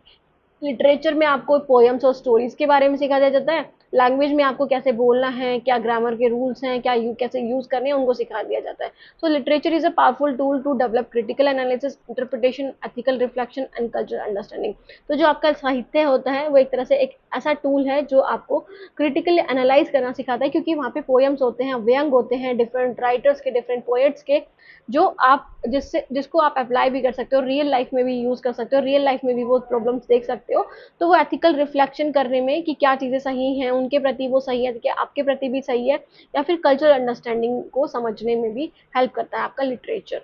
ओके, तो दोनों को साथ मिला करके पढ़ाना चाहिए। तो इंटीग्रेट नहीं करा जाता है लिटरेचर को लैंग्वेज के साथ, ठीक है, उसको अलग पढ़ाया जाता है। फिर है under use of discussion and collaborative learning. तो डिस्कशंस और कोलैबोरेटिव लर्निंग तो बिल्कुल ही नहीं कराई जाती है, बस बच्चों को रूल्स बता दिए जाते हैं, और पीयर इंटरेक्शन भी नहीं कराई जाती है, जिससे उनकी रीजनिंग और कम्युनिकेशन बिल्ड होगी। बट ऐसा कुछ नहीं कराया जाता, उनके दोस्तों के साथ उन्हें बातचीत भी नहीं करने दी जाती। अगर ग्रुप टास्क और डिबेट्स और डायलॉग होंगे क्लासरूम में, ऐसा टीचर प्रैक्टिस कराएगी इन सब एक्टिविटीज को, तो उनकी क्रिटिकल और रिफ्लेक्टिव थिंकिंग बढ़ेगी, है ना, उसमें आलोचनात्मक चिंतन आएगा बच्चों में।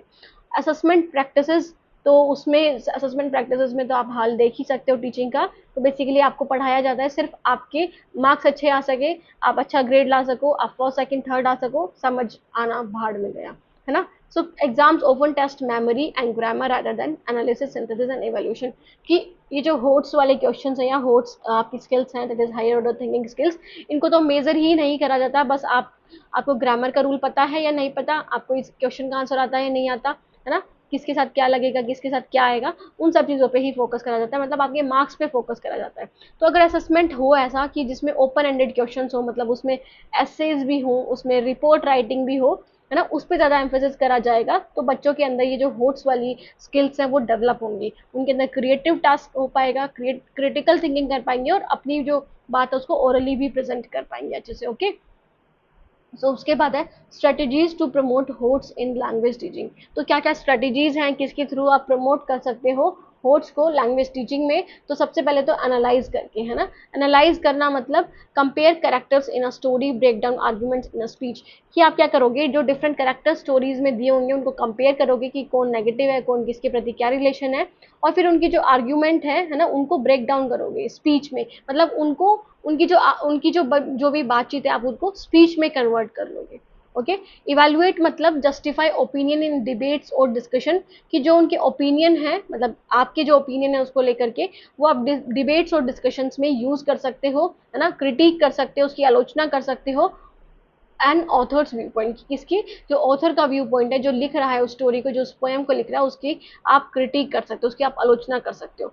क्रिएटिंग, तो क्रिएटिंग क्या है, write alternative endings, compose poems, develop role plays and dialogue. तो बेसिकली आप ऑल्टरनेटिव एंडिंग कर सकते हो, कि जरूरी नहीं है कि जो उनकी एंडिंग है वो आपकी भी एंडिंग हो, आपकी समझ के अकॉर्डिंग क्या उसका कंक्लूजन हो सकता है। आप पोएम खुद भी लिख सकते हो, क्रिएट कर सकते हो अपनी, रोल प्ले भी डेवलप कर सकते हो और डायलॉग्स भी लिख सकते हो। ओके, ये सारी जो स्ट्रेटजीज हैं वो सिखाई जानी चाहिए, ठीक है, ताकि होट्स को प्रमोट कर सके, that is higher order thinking skills को। फिर अप्लाइंग, अप्लाई कर सको आप, use grammar in new context, कि जो आपको ग्रामर सिखाई गई है वो नए कॉन्टेक्स्ट में, नए नजरिए में, नए एरा में आप कैसे यूज कर सकते हो। समराइज करना आर्टिकल को अपने वर्ड्स में। सिंथेसाइजिंग मतलब combine ideas from different text, की जो आइडियाज हैं जो आपने सोचे हैं उसको आप डिफरेंट टेक्स्ट के अकॉर्डिंग कंबाइन करके देख रहे हो। राइट इंटीग्रेटेड एसेज, मतलब आप एसेज लिख रहे हो, है ना, अपनी बात को लिख रहे हो अपने सब्जेक्टिव फॉर्म में ओपन एंडेड क्वेश्चंस के थ्रू। ओके, इंटरप्रेटिंग मतलब एनालाइज मेटाफर्स, उसमें जो अलंकार है उनको देखना है आपको, सिंबल्स को देखना है क्या टोन है उसकी, और थीम को देखना है, लिटरेचर में जो साहित्य है, जो चीजें पोएम्स है, जो स्टोरीज है, उसमें आप ये देखोगे कि ऑथर का क्या पॉइंट ऑफ व्यू है, किस थीम में ये चीज लिखी गई है ना, क्या टोन है उस पोएट की या फिर उस ऑथर की, सिंबल्स क्या है, क्या क्या दर्शाना चाह रहे हैं, और कैसा उन्होंने अलंकार यूज करा है, किससे कंपेयर कर रहे हैं किस चीज को, है ना, उन सब चीजों को, अगर आप इन सब चीजों को यूज करोगे तो आप एक ऐसी एनवायरनमेंट क्रिएट कर सकते हो जिससे बच्चों की higher order thinking skills develop हो। ओके, तो इन सब चीजों को यूज करके टीचर, एक लैंग्वेज का टीचर अच्छे से डेवलप कर सकता है उनमें एचओटीज, दैट इज होट्स। ओके, उसके बाद आते हैं example of होट्स oriented language activities. तो क्रिटिकल रीडिंग हो सकता है, बच्चों को बोल दो कि आप आर्टिकल पढ़ के लाओ और अपने जो भी उनके पर्सपेक्टिव है उसको वो देखें, एनालाइज करें, ठीक है। फॉर बायस और परसुएसिव टेक्निक, कि वो उन्होंने जिसने लिख रखा है वो उसने अपनी बायसनेस शो कर रखी है, मतलब उसके पॉइंट ऑफ व्यू से लिख रखा है, या फिर जनरलाइज फॉर्म में लिख रखा है ना, उन चीजों को देख कर आओ। क्रिटिकल रीड करो, डिबेट करो, है ना, तो जैसे कि होमवर्क बैन होना चाहिए, learner prepare arguments using structured reasoning, कि क्यों होना चाहिए, उससे वो स्ट्रक्चर्ड रीजनिंग करें, उसके प्रॉपर सॉल्यूशंस, प्रॉपर जो कॉजेज है, प्रॉपर जो प्रॉब्लम है वो बताएं। क्रिएटिव राइटिंग करें, है ना, जो मिथ है उसको लिखें, जो भी मिथ्स बोले गए हैं, जैसे कि आलू खाने से बहुत ज्यादा मोटे हो जाते हैं, तो क्या क्वांटिटी होनी चाहिए, कैसा किस तरह से खाना चाहिए, उस पर आप लिख सकते हो। फोक टेल को आप दोबारा से अपने जो जो लोग कथाएं हैं ना, उनको आप दोबारा से मॉडर्न ट्विस्ट दे करके, जैसे उसमें टेक्नोलॉजी का यूज कर दो, उन सब का यूज कर दो, तो कैसे आप उसको बदल के लिख सकते हो। विजुअल टू वर्बल, जो चीजें इमेजेस हैं उसको आप वर्बल फॉर्म में कैसे बता सकते हो, कि एक इमेज को आप एक्सप्लेन कैसे कर सकते हो, एक फोटो को कैसे एक्सप्लेन कर सकते हो, है ना, नरेटिव या पोएम कैसे लिख सकते हो उस पर। लिटरेचर सर्कल्स मतलब small groups read and analyse different stories, कि आप क्या कर सकते हो, स्टोरीज के लिए आप ग्रुप्स बना सकते हो अपने, जिसमें आप रीड कर सकते हो, फिर एनालाइज कर सकते हो डिफरेंट स्टोरीज को, each taking a specific role. जैसे एक बच्चा ले लेगा समराइजर का, एक क्वेश्चनर का, और एक क्रिटिक का, है ना, तो डिफरेंट रोल्स आप अगर डिसाइड कर लोगे तो बहुत इजीली किसी पोएम को एनालाइज कर पाओगे और अपनी भी पोएम या अपनी भी स्टोरी क्रिएट कर पाओगे। ओके, क्या कर पाओगे, क्रिएट कर पाओगे। उसके बाद हम आ जाते हैं role of teacher in developing HOTS, कि टीचर का क्या रोल है इन होट्स को डेवलप करने में। तो टीचर फैसिलिटेटर का रोल करती है, इंस्ट्रक्टर का रोल नहीं करती है आज के टाइम में। कि टीचर का काम सिर्फ ये नहीं कि उसने भाषण सुना दिया, उसने अपनी बात बोल दी और खत्म कहानी। टीचर बच्चों को गाइड करेगी, टीचर बच्चे को निर्देश देगी, मतलब बच्चे को समझाएगी, है ना, और बच्चों को जो भी प्रॉब्लम है उसको भी सुनेगी, एक्टिवली पार्टिसिपेशन में हेल्प करेगी बच्चों का। ओपन एंडेड क्वेश्चंस पूछे और थॉट प्रोवोकिंग, की उनकी जो दिमाग में चिंतन बढ़े, क्रिटिकल थिंकिंग हो उनकी, ऐसे क्वेश्चन उनसे पूछे। मल्टीपल इंटरप्रिटेशंस को एनकरेज करे rather than one correct answer, कि इसका भी मतलब यही है कि बच्चों को ये बोले कि एक करेक्ट, मतलब ऐसे क्वेश्चंस ना पूछे जिसमें एक ही करेक्ट आंसर हो, ऐसे क्वेश्चन पूछे जिसमें आप डिफरेंट कंक्लूजन को, डिफरेंट चीजों को यूज कर सकते हो। अब खुद के, हर बच्चे के खुद के अपने अपने कंक्लूजन हो सकते हैं। सेफ एनवायरनमेंट को क्रिएट करो जहाँ पे बच्चे अपने पॉइंट ऑफ व्यूज रख सके, ऐसा नहीं कि आप उन्हें डरा दो, धमका दो, है ना, पीट दो, मार दो, तो वो चीजें नहीं होनी चाहिए। इंटरडिसिप्लिनरी प्रोजेक्ट बेस्ड और रिफ्लेक्टिव असाइनमेंट्स का यूज करो, इसमें बच्चे डिफरेंट जो सब्जेक्ट्स हैं उनका भी यूज़ कर सके, उनको भी मर्ज कर सके, है ना, अपने लैंग्वेज के सब्जेक्ट में। प्रोजेक्ट बेस्ड लर्निंग कराओ और रिफ्लेक्टिव असाइनमेंट्स दो, मतलब बच्चों को एसेज दो, डिबेट्स दो, डिस्कशंस के लिए प्रमोट करो, बच्चों को एनकरेज करो। तो वो सारी चीज़ें भी होनी चाहिए। उसके बाद है असेसमेंट फॉर होट्स। तो कैसे असेसमेंट हो सकता है, कैसे आप मूल्यांकन कर सकते हो बच्चों का, है ना, किसका मूल्यांकन कैसे कर सकते हो बच्चों का। तो आप रूब्रिक्स का यूज कर सकते हो राइटिंग टास्क में। रूब्रिक्स इन द सेंस कि बच्चों ने कितने अच्छे से करा, कि आपने जो भी चीजें बताई हैं उससे आप कितना एग्री करते हो, स्ट्रांगली एग्री करते हो, डिसएग्री करते हो, न्यूट्रल है या फिर ज्यादा अच्छे से। तो मतलब ऐसे ऑप्शंस के थ्रू आप उनको उनका असेसमेंट कर सकते हो। पीयर और सेल्फ असेसमेंट को भी प्रमोट कर सकते हो कि बच्चे खुद का ही खुद ही मूल्यांकन करें, या फिर उनके जो दोस्त हैं वो उनका मूल्यांकन करें। पोर्टफोलियोज बना सकते हो आप, जिसमें आप बच्चों की जो भी ग्रोथ हो रही है कि हर सब्जेक्ट में उसको आप रिटर्न डाउन कर सकते हो, कि हर तरह से, ऐसा नहीं सिर्फ एकेडमिक टास्क को ही आप नोट डाउन करो, आप हर एक्टिविटी को नोट डाउन करोगे उनकी। फॉर्मेटिव असेसमेंट ले सकते हो, जैसे जर्नल्स और रिफ्लेक्शंस के थ्रू बच्चों को बोल सकते हो कि आप एसेज लिखो, आपने जो भी आज इस क्लास में सीखा, जो भी आपने ऑब्जर्व करा, वो चीजें अपने वर्ड्स में लिखो, है ना, कोई स्टोरी दे दो, उसका क्या एंड हो सकता है उसके लिए आप लिखो। तो ऐसे फॉर्मेटिव असेसमेंट, मतलब जो छोटे छोटे असेसमेंट होते हैं क्लासरूम में, डिबेट्स, ओरल और ये सब आप यूज कर सकते हो। ठीक है, कोर्स को असेस करने के लिए, जिसको हायर ऑर्डर थिंकिंग स्किल्स को। समझ में आया इतना? उसके बाद हम आते हैं नेक्स्ट टॉपिक पे, that is the third topic, that is methods of teaching language. That is learner centric, group centric, lecture come demonstration, grammar come translation method, audio lingual method, task based learning, lexical approach, activity based discussion, problem solving, hands on activity, concept mapping, collaborative and cooperative learning. तो इतने सारे method जो learning में, मतलब language learning में use हो सकते हैं, लैंग्वेज टीचिंग में यूज हो सकते हैं, जो टीचर्स के द्वारा यूज कर सकती हैं बच्चों को पढ़ाने के लिए, उनके बारे में पढ़ेंगे स्टूडेंट्स। तो सबसे पहले आ जाता है लर्नर सेंट्रिक और and group centric method. Okay, so student ये क्या है, लर्नर सेंट्रिक या ग्रुप सेंट्रिक मेथड क्या है, जिसमें बच्चों के ऊपर फोकस करा जाता है, जिसमें बच्चों ने जो ग्रुप बनाया हुआ है या फिर बच्चों के ऊपर, कि बच्चे किस पेस से, किस क्षमता के अकॉर्डिंग पढ़ सकते हैं, उस चीज पे फोकस करा जाता है। ओके, तो focus puts the learners at the centre of the teaching process, कि बच्चों को सेंटर में रखा जाता है। बच्चे बच्चे जिस जिस चीज़ की डिमांड कर रहे हैं, जिस चीज़ की डिमांड कर रहे हैं, उस पर ज़्यादा फोकस करा जाएगा टीचर के द्वारा टीचिंग प्रोसेस में। Emphasise autonomy, choice and active participation, कि बच्चों की भी उसमें ऑटोनॉमी हो, कि बच्चे भी अपने जो भी डिसीजन है वो ले सकते हैं, बता सकते हैं, शेयर कर सकते हैं, अपनी चॉइस को रख सकते हैं, और एक्टिवली पार्टिसिपेट कर सकते हैं जो भी डिस्कशंस हो रही हैं, जो भी चीज़ें हो रही हैं क्लासरूम में, उन सब में। ओके, सिर्फ एक दो बच्चों का ही नहीं, सभी बच्चे उसमें एक्टिवली पार्टिसिपेट करें।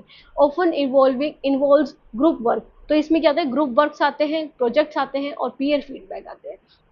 इसका मतलब क्या है कि आप ग्रुप वर्क करके कर सकते हो, सब लोग साथ मिल करके कर सकते हो, प्रोजेक्ट बेस्ड के थ्रू कर सकते हो, और पीयर फीडबैक के थ्रू कर सकते हो, है ना। मतलब क्या कर सकते हो इसमें, जो उनके दोस्त हैं, वो जो बच्चों के दोस्त हैं वही उनको फीडबैक प्रोवाइड करेंगे, प्रोजेक्ट्स के थ्रू आप कर सकते हो उनको, है ना, इन्वॉल्व कर सकते हो, और ग्रुप वर्क के थ्रू इन्वॉल्व कर सकते हो। For example, student to choose a topic of interest and write their own story, then peer reviews it. It means कि स्टूडेंट क्या कर रहे हैं, अपनी स्टोरी लिख रहे हैं, जो भी उनका मन करे, जिस भी टॉपिक पे, आप ऐसा भी नहीं कि कोई टॉपिक दे रहे हो, जिस भी टॉपिक पे वो लिखना चाहे, और फिर जो उनके दोस्त हैं वो उसको रिव्यू करेंगे, देखेंगे, उनको फीडबैक देंगे। ओके, कि कैसी उन्होंने स्टोरी लिखी है, उनके बेसिस पे क्या रिजल्ट आना चाहिए, ये सारी चीजें वो देख लेंगे।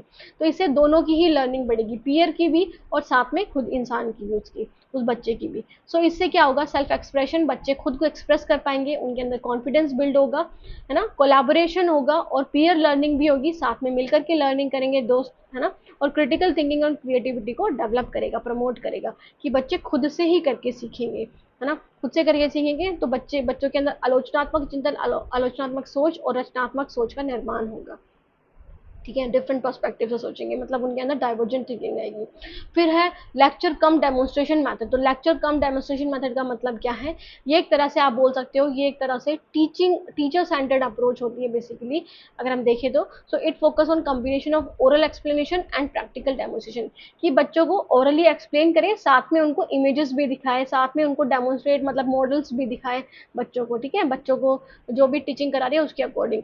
Often use to explain grammar rules, writing format, formats and pronunciation pattern, कि अगर बच्चों को ग्रामर रूल्स बता रही है टीचर्स, या फिर फॉर्मेट कैसे लिखना है, जैसे रिपोर्ट राइटिंग का कैसे फॉर्मेट होता है, लेटर्स का कैसे फॉर्मेट होता है, फॉर्मल लेटर का, इनफॉर्मल लेटर का, तो बच्चों को लेक्चर के थ्रू बच्चों को क्या करेगी, डेमोन्स्ट्रेट भी करके दिखाएगी, मतलब करके भी दिखाएगी कि कैसे आप इसको लिखना है ना, मतलब उसको रियल में भी शो करेगी कि कैसे आप लिख सकते हो। So teacher explain the format of formal letter writing and then demonstrate by writing one on the board, कि फॉर्मल लेटर का पहले तो वो फॉर्मेट बता देगी और फिर उसके बाद एक एक जो फॉर्मल लेटर उसको लिख के दिखा देगी ताकि बच्चे खुद से लिख सके। ओके, बेनिफिट्स क्या है, तो एक कॉन्सेप्चुअल क्लैरिटी आती है इसमें बच्चों के माइंड में, विजुअल और ऑडिटरी लर्नर्स के लिए दोनों के लिए सुटेबल है, कि जो देख के सुन सकते हैं, जो जिनको देख के ज्यादा समझ आता है या फिर जिनको सुनकर ज्यादा समझ आता है, उन दोनों के लिए बहुत ज्यादा यूजफुल मेथड है ये। एब्स्ट्रैक्ट आइडियाज बनाता है, मतलब कॉन्क्रीट और ऑब्जर्वेबल, कि जो आपके एब्स्ट्रैक्ट आइडियाज हैं, मतलब जो मूर्त अमूर्त चीजें हैं जो आपके माइंड में, जो टीचर के माइंड में, उसको टीचर लिख करके दिखा देती है, जिससे बच्चों की जो मन के आइडियाज है वो लिख करके व्यक्त हो जाते हैं, है ना, मतलब उनको कॉन्क्रीट बना देती है, मूर्त बना देती है, ताकि बच्चे ऑब्जर्व करके देख सके। ठीक है, उसके बाद आते हैं grammar come translation method, that is GTM method. तो इसमें क्या है, teaching grammar rules and vocabulary through translation between language 1 and language 2। तो इसमें क्या होता है, आपको ग्रामेटिकल जो रूल्स होते हैं, जो वोकैबुलरी होते हैं, जो शब्दावली होते हैं, जैसे वर्ड मीनिंग हो गए, है ना, तो उसको आपको दो लैंग्वेज में ट्रांसलेट करके दिखाती है। तो लैंग्वेज 1 जो आपकी है और लैंग्वेज 2, जैसे लैंग्वेज 1 आपकी हिंदी है तो उसको इंग्लिश में क्या बोलेंगे, ऐसे ट्रांसलेट करके बताते हैं, उसको बदलते हैं उनको दूसरी लैंग्वेज में। Popular in traditional teaching of English और फॉरेन लैंग्वेज, कि जब आपको इंग्लिश सीखनी हो या फिर डिफरेंट फॉरेन लैंग्वेज सीखनी हो, तो आपकी जो मातृभाषा है उससे आप उन दूसरी लैंग्वेज की तरफ जाते हो, है ना, या फिर हिंदी सेंटेंसेस को इंग्लिश में ट्रांसलेट करना या फिर इंग्लिश को हिंदी में ट्रांसलेट करना। तो इसका क्या बेनिफिट है, ये रीडिंग और राइटिंग स्किल्स को डेवलप करता है, कि आपको जब मीनिंग समझ में आ जाते हैं, ट्रांसलेट करना आ जाता है, तो आपकी जो राइटिंग एबिलिटी है वो और भी ज़्यादा बढ़ती है, आपको पता चलता है कि कहाँ पे किस कॉन्टेक्स्ट में क्या वर्ड लिखना है। ओके, रीडिंग में भी हेल्प करता है कि आपको पता लगता है, आपकी प्रोनाउंसिएशन स्किल्स भी इंप्रूव होती हैं। So useful for learners with strong L1 base, कि जिनका लैंग्वेज 1 में बहुत अच्छा बेस है, मतलब जो हिंदी प्रॉपर जानते हैं, फिर जो भी उनकी मातृभाषा है, जो भी उनकी रीजनल लैंग्वेज है, वो उसे अच्छे से जानते हैं, तो वो लैंग्वेज 2 को अच्छे से सीख सकते हैं दूसरी लैंग्वेज में ट्रांसलेट करके। ओके, सो एम्फोसिस ग्रामर एक्यूरेसी पे ज़्यादा जोर दिया जाता है इसमें, कि ग्रामेटिकली आप कितने एक्यूरेट हो सकते हो, उस चीज़ पर ज़्यादा जोर दिया जा सकता है। तो स्पीकिंग और लिसनिंग पे फोकस नहीं करता है कि बच्चे कितने अच्छे से बोल सकेंगे उन वर्ड को या सुन सकेंगे, उस पर फोकस नहीं करता है, बस ये रीडिंग और राइटिंग पे ही फोकस करता है। रोट लर्निंग को एनकरेज करता है कम्युनिकेशन से, कि बच्चे यहाँ पे बस ट्रांसलेट ही करना सीखते हैं, बातचीत करना नहीं सीखते। जैसे आप जो इंग्लिश क्लासेस होती हैं, बेसिकली जो हिंदी मीडियम बच्चे होते हैं जिनको इंग्लिश स्पोकन कोर्स करना होता है, वहाँ पे इसी मेथड का ज़्यादा यूज़ करा जाता है। कम्युनिकेशन स्किल्स तो आपके बहुत कम डेवलप कराते हैं, वो आप पे एक तरह से प्रेशर बना देते हैं या फिर आपको चीज़ों को ट्रांसलेट करके ही सिखाते हैं। ठीक है, तो इसी मेथड का यूज़ करते हैं। फिर है ऑडियो लिंगुअल मेथड। तो ऑडियो लिंगुअल मेथड क्या है, it focus on based on behaviourist theory. तो ये बिहेवियरिस्ट थ्योरी पर बेस्ड है, मतलब इसमें क्या होता है कि लर्निंग लैंग्वेज थ्रू ड्रिल्स, कि बच्चे यहाँ पे बिहेवियर के थ्रू, मतलब उनको एक तरह से कोई चीज़ को रिपीट करके दिखाया जाता है, रिपीट करके बार बार कराया जाता है, इमिटेशन करके, मतलब उनको उनके सामने जो चीज़ें हैं ना उनको बार बार रिपीट करके, उनको नकल करके दिखाया जाता है, मतलब दोबारा से उसी चीज़ को दर्शा के, कि बच्चे उसी चीज़ को करें फिर। Okay, so emphasis listening and speaking first. तो इस पे फोकस करा जाता है, पहले पहले बच्चे सुनेंगे फिर बोलेंगे, है ना, देन रीडिंग एंड राइटिंग। तो मतलब इसमें जैसे हम देखते हैं ना कि जो टीचर्स कई बार हमें क्या करती हैं, ऑडियो बेस पे या फिर आप बोल सकते हो कि बोल करके हमें लिखवाती हैं। तो बच्चे पहले क्या करेंगे, पहले जो टीचर्स है वो बोलेंगे, बच्चे सुनेंगे, है ना, फिर उसके बाद लिखेंगे और उसको रीड करेंगे। तो ये ऑडियो लिंगुअल मेथड है, एक तरह से टीचर जो बोल रही है उसके बेस पर चलना। तो student repeat sentence pattern after hearing them via audio, कि कोई ऑडियो आपको प्रोवाइड कर दिया, फिर टीचर कोई कुछ चीज़ें बोल रही है, तो उसको पहले वो सुनेंगे, उसके बाद रिपीट करेंगे उस सेंटेंस को, उस सेंटेंस पैटर्न को। ठीक है, तो इससे क्या होगा, इसका जो बेनिफिट है उससे प्रोनाउंसिएशन बढ़ेगी, बच्चों की जो सुन रहे हैं उसको अच्छे से प्रोनाउंस कर पाएंगे, बोल पाएंगे, और फ्लुएंसी भी आएगी, कि वो एक्यूरेटली चीज़ों को बोलेंगे और बिल्कुल ऐसे मैनर में कि वो अटके ना कहीं पे भी, है ना, बिल्कुल फ्लुएंटली, बिल्कुल लगातार बोले ही जाएंगे। तो वो बढ़ती है उनकी अर्ली स्टेजेस में, ज़्यादा यूजफुल है लैंग्वेज को लर्न करने के लिए। अगर आपको कोई लैंग्वेज लर्न करनी है शुरुआती दौर में, तो आप इस मेथड का यूज कर सकते हो। सो लिमिटेशंस क्या है, ये मैकेनिकल होती है क्योंकि आपको एक रोबोट की तरह यूज करा जाता है, जो टीचर बोल रहे हैं वही आपको करना है ना। तो मैकेनिकल हो जाता है और क्रिएटिविटी तो होती ही नहीं है यहाँ पे, आपकी रचनात्मक सोच को नहीं बढ़ावा दिया जाता, नहीं सोचा जाता इसके बारे में। Does not foster deep understanding of language use. तो आपके लैंग्वेज के यूज को, कि आपको कहाँ पे किस कॉन्टेक्स्ट में क्या लैंग्वेज यूज करनी है, उसकी डीप अंडरस्टैंडिंग को नहीं बढ़ावा दिया जाता इसमें।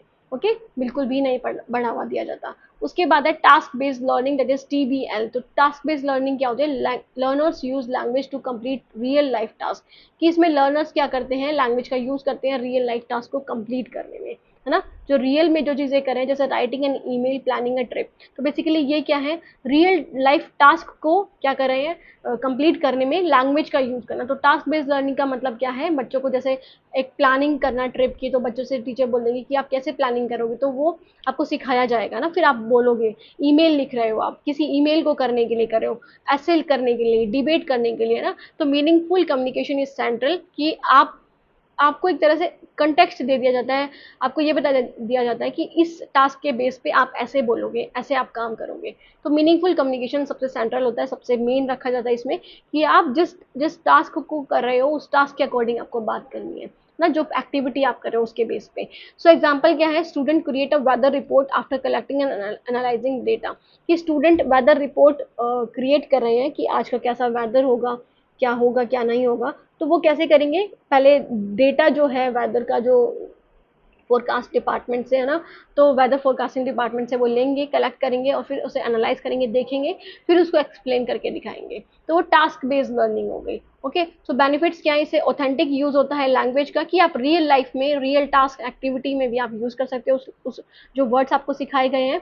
प्रॉब्लम सॉल्विंग को एनहांस करती है, और फंक्शनल स्किल्स आती है कि आप जो भी काम कर रहे हो उसके अकॉर्डिंग आप चीजें बोल सकते हो, आपकी प्रॉब्लम सॉल्विंग अप्रोच भी एनकरेज होती है, उसको भी बढ़ावा मिलता है। फिर ये कॉन्फिडेंस और मोटिवेशन दोनों को ही बिल्ड करती है आपके अंदर, कि आप कॉन्फिडेंट होते हो, कोई भी टास्क आपको दे दिया जाए, आप उसके थ्रू, आप उसके लिए बोलोगे ही, है ना। आप उसको बोल सकते हो, आप उसको दर्शा सकते हो एक मीनिंगफुल लैंग्वेज में, और मोटिवेशन तो साथ में बढ़ता ही है। ओके, फिर उसके बाद हम आ जाते हैं नेक्स्ट पे, that is the lexical approach. तो लेक्सिकल अप्रोच बेसिकली क्या होती है, language is learn through chunks and collocations rather than isolated grammar rules. तो यहाँ पे लैंग्वेज को छोटे छोटे पार्ट में करके सिखाया जाता है ना। पहले आपको क्या सिखा दिया, पहले आपको छोटी चीजें सिखा दी, फिर उसके बाद थोड़ी बड़ी, फिर उसके बाद बड़ी, है ना। So emphasis on word pattern, idioms and phrases. तो यहाँ पे वर्ड पैटर्न कैसे हो रहा है उस पर एम्फोसिस करा जाता है। इडियम्स पे मतलब मुहावरों पे, फ्रेजेस पे फोकस करा जाता है। जो छोटे वर्ड्स होते हैं उनको आप बड़ों में कैसे करके दिखाओगे ना। तो teaching expressions like by the way at the end of the day instead of just single words. कि आप एक वर्ड का यूज ना करके, एक ही वर्ड का यूज ना करके आप ऐसे कर सकते हो, बाय द वे, है ना, बाय द वे, या फिर at the end of the day. तो ऐसे आप कर सकते हो एक सिंगल वर्ड का ना यूज करके। सो बेनिफिट क्या है, इससे नेचुरल लैंग्वेज यूज को रिफ्लेक्ट करती है, कि जो आप नेचुरली क्या यूज कर सकते हो उस एरा में, उस चीज में।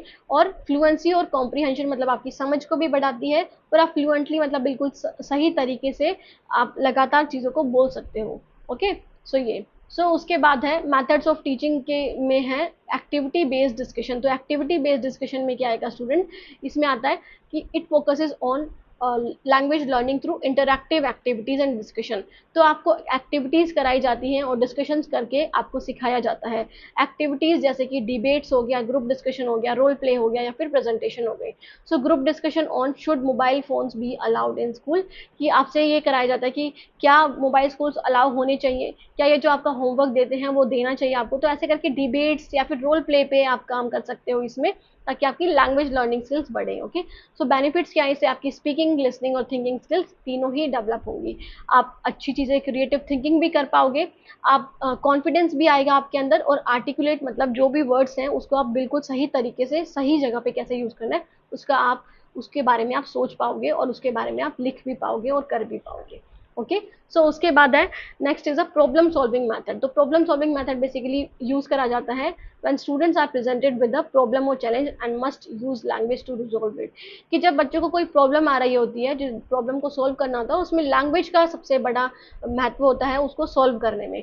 For example, solve a mystery using clues from a story और write a dialogue to resolve a conflict. कि मतलब आप क्या कर रहे हो कि एक मिस्ट्री को सॉल्व करने के लिए आप क्लूज का यूज कर रहे हो स्टोरी से, कि क्या मतलब जो आपने स्टोरी सुनी है उसमें क्या क्लूज दिए हुए हैं, क्या हिंट दिए हुए हैं जिसकी मदद से आप उस स्टोरी को सॉल्व कर सकते हो। तो यहाँ पे प्रॉब्लम सॉल्विंग स्किल्स का यूज हुआ है। या फिर एक डायलॉग लिखना है आपको किसी कंफ्लिक्ट को रिजोल्व करने के लिए, किसी भी लड़ाई को, किसी भी झगड़े को आपको सॉल्व करना है, उसके लिए आप डायलॉग लिख सकते हो कि कैसे वो सॉल्व करा जा सकता है। तो वो प्रॉब्लम सॉल्विंग मेथड हो गया। तो ये आपकी क्रिटिकल और एनालिटिकल थिंकिंग स्किल्स को बढ़ाता है कि आप विश्लेषण कर पाते हो और आपके अंदर आलोचनात्मक चिंतन भी आती है। आप चीज़ों को तोड़ तोड़ के देखते हो, फिर सिंथेसाइज करते हो उनको। Okay, so language is use as a tool for reasoning and decision making. तो लैंग्वेज यहाँ पे कैसे सिखाई जाती है, एक तरह से टूल है जिससे आप रीजनिंग कर सकते हो, मतलब तर्क विचार कर सकते हो और अपने डिसीजंस खुद ले सकते हो, अपने डिसीजंस खुद बना सकते हो किसी भी एरिया को देखकर, किसी भी कॉन्टेक्स्ट को देखकर। फिर उसके बाद है हैंड्स ऑन एक्टिविटी मेथड। क्या है? सो ये hands on activity method learning by doing को प्रमोट करता है कि बच्चे खुद करके सीखते हैं। Use of props, use of material, use of experiment and interactive tools. तो डिफरेंट टूल्स को यूज करके खुद सीखते हैं, खुद करके सीखते हैं। जैसे कि student label classroom object, create word puzzles and perform स्किट्स। कि वो कुछ जो प्लेज हैं वो परफॉर्म कर रहे हैं, कुछ शॉर्ट स्टोरीज परफॉर्म कर रहे हैं, वर्ड पजल खुद बना रहे हैं ना, क्लासरूम ऑब्जेक्ट को लेबल कर रहे हैं, जैसे कि टेबल है, जो भी चीज़ें हैं उनको वो लिख रहे हैं, तो खुद करके सीख रहे हैं यहाँ पे बच्चे। तो ये काइनेस्थेटिक लर्नर को एनकरेज करती है, मतलब जो बॉडी का ज़्यादा इस्तेमाल करना जानते हैं या बॉडी का ज़्यादा इस्तेमाल करने में, मतलब जो फिजिकल एक्टिविटीज़ में ज़्यादा अच्छे होते हैं ना, खेल कूद में, इन सब में, तो उनके लिए बहुत ज़्यादा यूजफुल है ये जो मेथड है। और ये लर्निंग को टेंजिबल और मेमोरेबल बनाती है। टेंजिबल मतलब जो चीज़ें आप सीख रहे हो वो आप देख कर सीख रहे हो, आप खुद करके सीख रहे हो और उससे आप बहुत अच्छे से याद कर पाते हो। कोई चीज़ आप खुद करके देखो या फिर कोई चीज़ आपको ऐसे ही बताई जाए तो वो आपको अच्छे से याद नहीं होगी। जैसे कि आपको ये बताना है कि हिमाचल प्रदेश में कौन सी जगह है, आपको ऑप्शन दे दिए जाए, है ना, तो ऑप्शन दे दिए जाए, उनमें से एक जो है एक है और बाकी नहीं है, तो आप उसको कैसे बता पाओगे ज़्यादा अच्छे से जब आप वहाँ पे गए हुए होंगे, तो आप ऐसे तुरंत चुटकियों में ही वो उसको सॉल्व कर लोगे। ओके, तो मेमोरेबल और टेंजिबल बनाती है ये। सो उसके बाद है कॉन्सेप्ट मैपिंग। कॉन्सेप्ट मैपिंग मतलब जो आपके आइडियाज हैं उसको आप विजुअल प्रेजेंटेशन, मतलब आप उसको इमेज के थ्रू या बबल्स के थ्रू आप उसको अपने लिखते हो, वोकैबुलरी को, ग्रामर स्ट्रक्चर को, ताकि रिलेशनशिप शो कर सको। जैसे कि create a concept map for the theme of friendship using words, images and links. कि जैसे आपको एक थीम दे दी गई है फ्रेंडशिप, तो आपकी किससे फ्रेंडशिप है, आप ऐसे जैसे आप नाम लिख दो, ये यहाँ पे आयान, है ना, फिर लिख दोगे आप रेयान, इससे आपकी फ्रेंडशिप है, फिर रेयान की किससे फ्रेंडशिप है, आपकी इससे बिल्कुल भी नहीं है तो आप इससे कनेक्ट नहीं करोगे। तो ऐसे कॉन्सेप्ट मैप बना सकते हो इमेजेस को यूज करके, लिंक मतलब ये जो इट इज लिंक के लिए आपको लाइन दी हुई है, इनको यूज करके। ओके, फिर उसके बाद हम आ जाते हैं नेक्स्ट पे, दैट इज बेनिफिट्स क्या है, तो aids in vocabulary building and reading comprehension.